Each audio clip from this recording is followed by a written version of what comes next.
Hello and welcome back. This is Thomas Hobbes' Leviathan Part 1, his Metaphysics and Epistemology. And I will be covering the first part of the Leviathan, roughly chapters 1 through 8, and reading from this version, the modernized edition of the Leviathan. And you might be surprised that you think this is a work of political philosophy, and indeed it is, but the first part doesn't read like that, and you might be wondering why. Well, he's a philosopher, and he's doing much more than just political philosophy here. He's laying out his views of reality and epistemology and even psychology in this first part in order to lay the groundwork for what he takes to be the proper view of the state. And so if we turn to the introduction, together we'll read the first few lines. He says, "Nature, the art by which God has made and governs the world, is imitated by the art of man in that it can make an artificial animal. For it is by art that the great Leviathan, called a commonwealth or state, is created as an artificial man." So the artificial man is this guy right here. He's the Leviathan, or the state, the political authority that Hobbes is going to describe here, what he's famous for. And this artificial man is modeled on the human being created by God and is also made up of human beings. So the structure and the material is human, but it's artificial.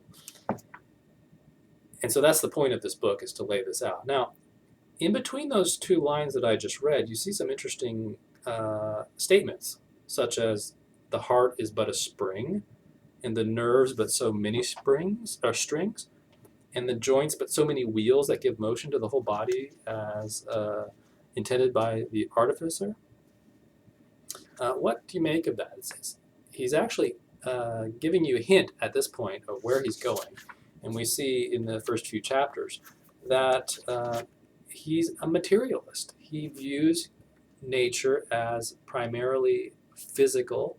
He views human nature as physical, as bodily, and this contrasts with Descartes. If you've read the Meditations, you know that Descartes' philosophy is one in which human nature is primarily mental.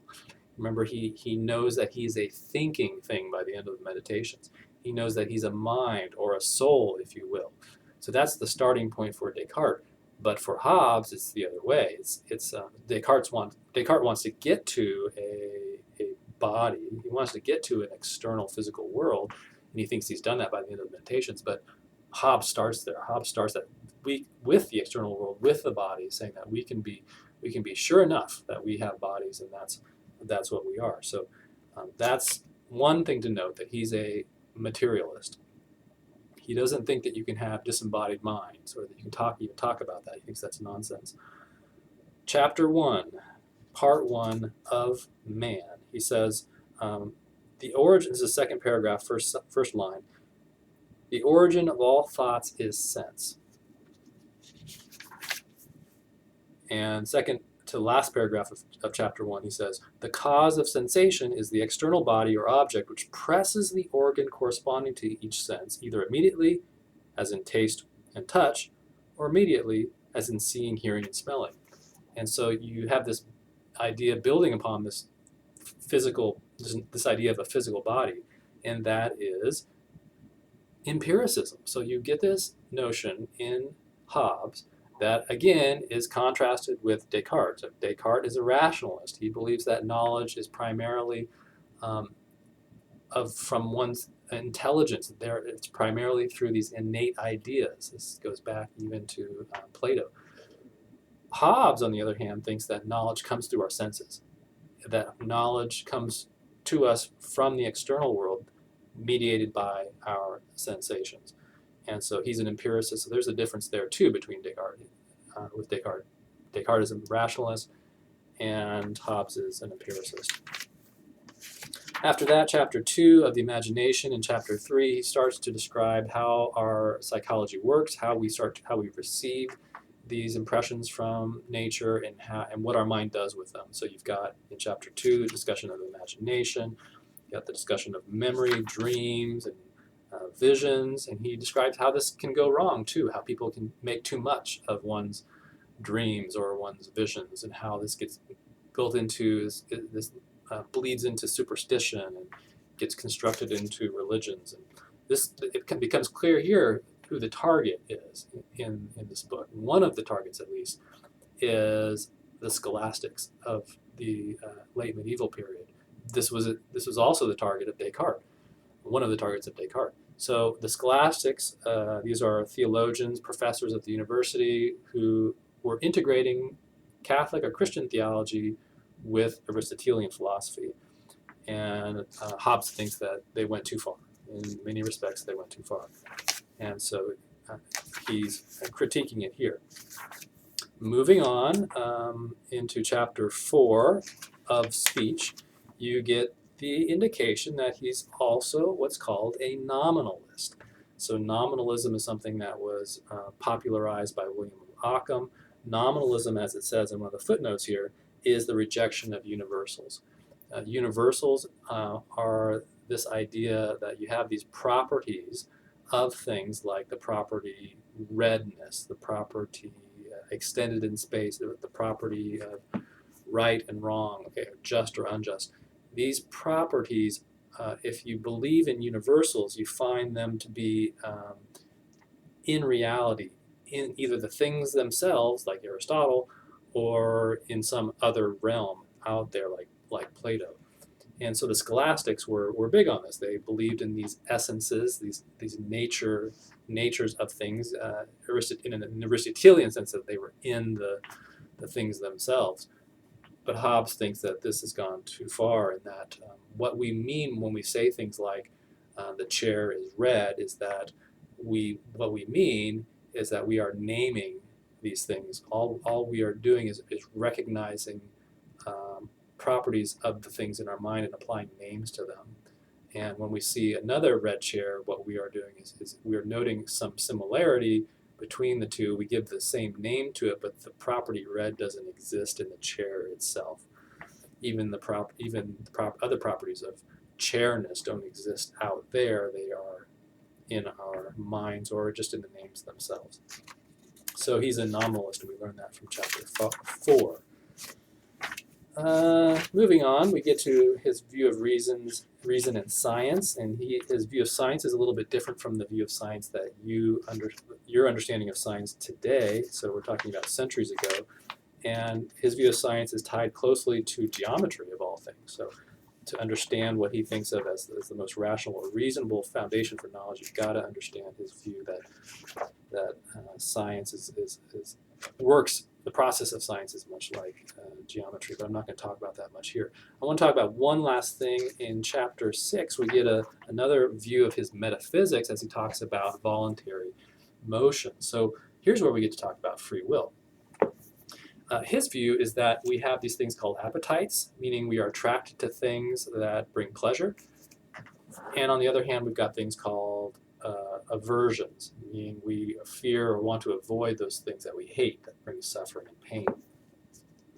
Now, at the bottom of page 31, he says, good is whatever the object of any man's appetite or desire. So good is just what we desire.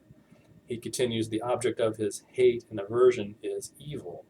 Again, I'm in chapter 6. So it sounds like for him, good and evil, right and wrong are just what we don't like and what we like, right? I don't think he's saying it's so subjective. I think he's got more to tell us later. And in fact, I think he bases right and wrong ultimately in this guy right here. But nevertheless, we have this here as a statement. Maybe it's just of our psychology at this point in chapter 6. Nevertheless, we get appetites and aversions. These are a fact of our nature or our experiences. And he says, when we're faced with an object or a thing out in nature or in the world that has both of them, things that we like and don't like about it, we have to enter something called deliberation. And deliberation is a process where we start to weigh the pleasures and the pains of going down that road, if you will. And so the conclusion of that process of deliberation is what he calls will. And we will the side of that process that contains either the least suffering or the most pleasure. And so one's will just happens to be what one concludes at the end of that process. The footnote at the bottom of page 35 says, a person is free when he is not hindered in doing what he has will to do. So freedom here is defined as in relation to external constraints. So as long as you can do what you want to do at the end of that process of deliberation, then you're free. Your hands are not bound, and you are able to go and complete what you wanted to complete, then you're free. But this notion of free will, some contemporary philosophers are deeply unsatisfied with, because, well, this notion of free will is also known as the source model idea of free will. And the source model basically stresses one's autonomy, that one's actions find their source in oneself.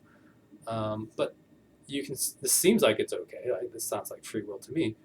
But when you contrast it with another theory of free will, which is sometimes called the forking paths model of free will, the view that you're only free if you could have done otherwise than what you've done. So basically, it's the theory of options. You have at least two options in a particular choice, and you could have done either one of them. So the theory of free will on that view says that you're only free if you had the possibility of doing one of two things. And Hobbes seems to say that that's not necessary for freedom. All that's necessary for freedom is that you are not constrained by the outside, not that you in your will could have chosen, or in your reason could have chosen equally one of two things. In an article called Thomas Hobbes and the Debate on Free Will, the author says, man can act according to his will, but it is not in his own power to determine freely whether he will or will not will, nor what will be the object of his will. The determination of the will is dependent on the antecedent factors, which are its necessary and sufficient causes. So this theory of free will, Hobbes' theory of free will, fits, I think, with his materialism, with his nominalism, and yet we might not be satisfied with it as a philosophical theory of free will, because it has some serious implications. At least that's something we can explore later. Okay, so that's probably as far as I'm going to go today on this. The chapters 7 and 8 deal with some of the virtues, some of the intellectual virtues, and he is keen to try to disabuse us of some mistakes that are made with the mind and with thinking, in order to set up where he's going to move next, which is the development. He's going to start talking about the state of nature and the state of human nature, and next time we'll talk about the Leviathan in particular. I hope this makes what can be very complicated and confusing few chapters a little easier to understand.